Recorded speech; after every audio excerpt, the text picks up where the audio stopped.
Olá, pessoal, falando ainda sobre este livro aqui, não é este livro, na verdade é este livro aqui, O Despertar da Cultura, do Richard Klein, tá? Vou falar então sobre a parte propriamente da Revolução Cultural, né? O Richard Klein identifica 4 momentos cruciais da evolução humana, tá? Todos eles ocorridos na África. Primeiro, o surgimento dos primeiros instrumentos de pedra lascada, 2 milhões e meio, 2 milhões e meio atrás. Segundo, a invenção dos machados de mão, os bifaces, tá? Por volta de 1.800.000, 1.700.000 anos atrás. E as primeiras migrações já da África, já saindo da África, tá? Terceiro, aumento do cérebro, isso por volta de 600 mil anos. Isso com o domínio do fogo e a revolução da dieta alimentar, além da evolução dos machados de mão. Quarto, a Revolução Cultural, 50 mil anos, tá?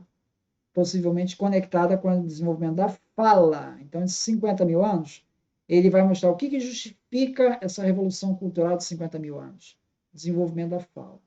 Então, veja, o primeiro é o surgimento dos instrumentos de pedra, né? Ou do vai mais simples ao cheuliano, tá? Isso em 2 milhões e meio. Depois a invenção dos machados de mão, que é o auxiliano, que é 1,8 milhões de anos. E as primeiras migrações para fora da África, essa grande coisa, migrou, saiu da África.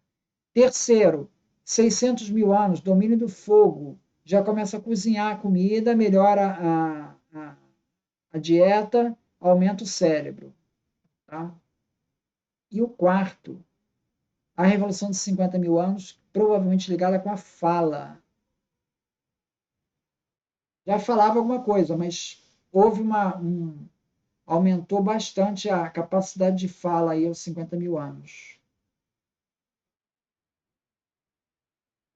Então, a questão do cérebro, né? O Australopithecus afarensis, ele tinha um cérebro que ia de 550 centímetros cúbicos. O Homo erectus chegou a 800. O Ergastes, 900. O Homo habilis, começa a fabricar ferramentas, 800. O Homo sapiens, 1100 e 1400. E o Neandertal, 1450. O Neandertal tem um cérebro maior que o sapiens. Tá? Então, existe aí um salto aí de tamanho de cérebro que vai acontecer por volta dos 600 mil anos. 600 mil anos atrás. Ele dá um salto aí.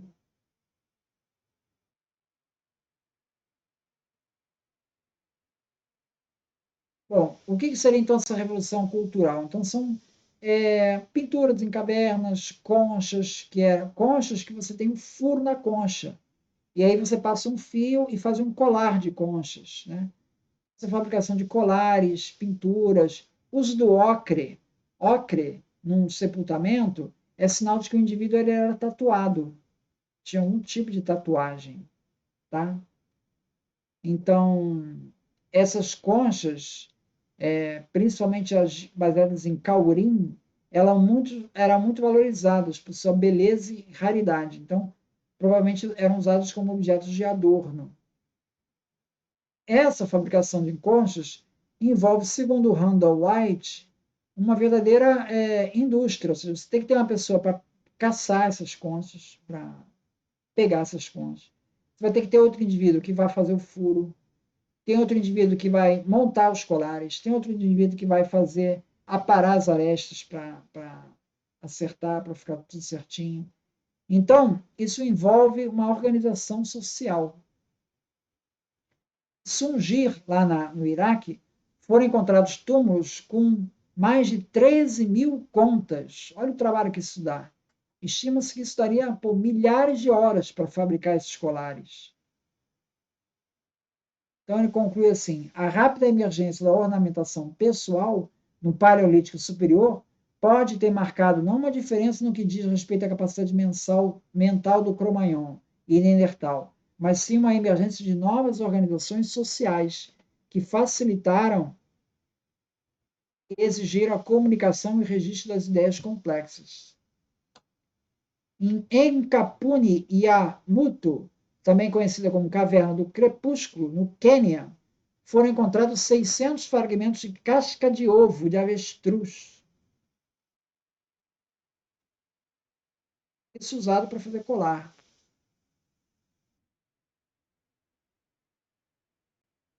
Segundo Richard Klein, essas contas poderiam ser usadas como presentes sociais, servindo como símbolos de cooperação entre diferentes povos. Richard Klein destaca tais artefatos como indicadores de formas de organização social complexas.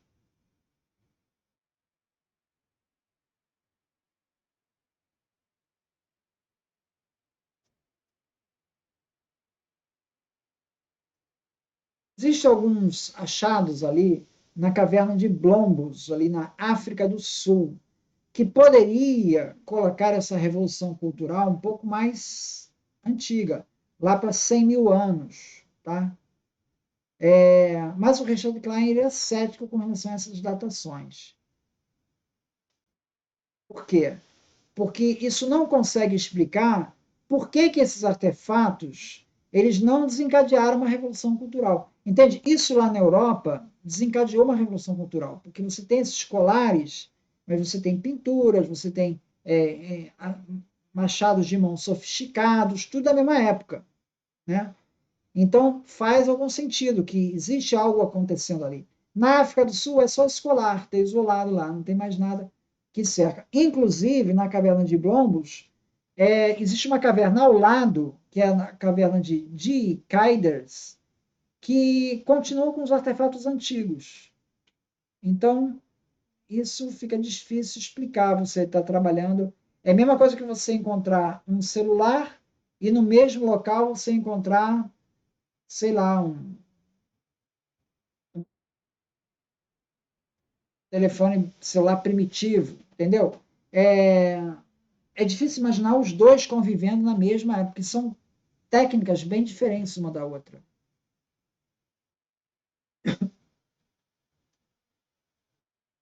Essa revolução cultural ela está diretamente relacionada à capacidade do homem em atribuir símbolos e fazer abstrações.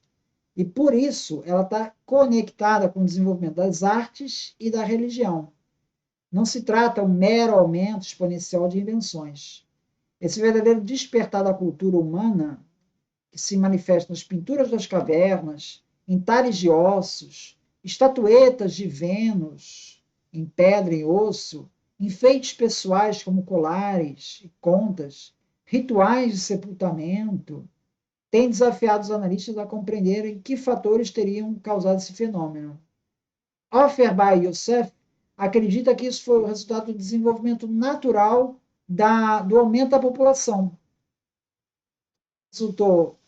Resultante de uma dieta melhor, uma dieta alimentar melhor, e que levou a novas formas de organização social.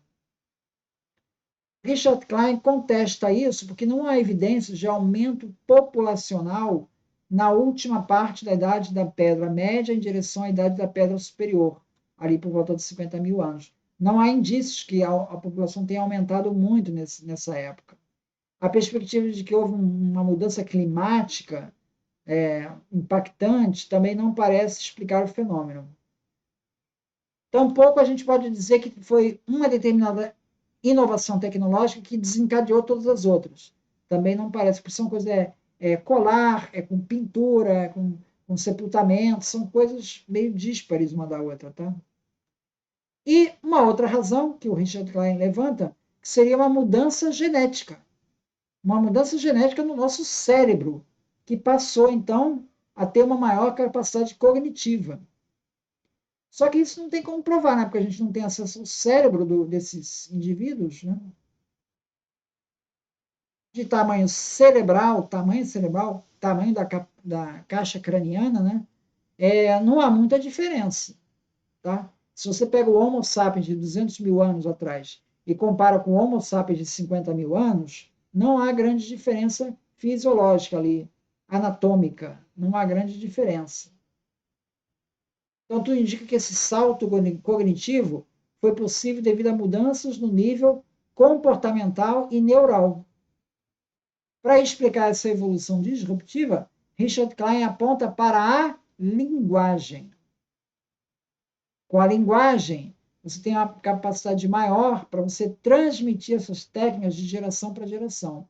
Então, o desenvolvimento que uma pessoa faz, antes, morria com ela, né?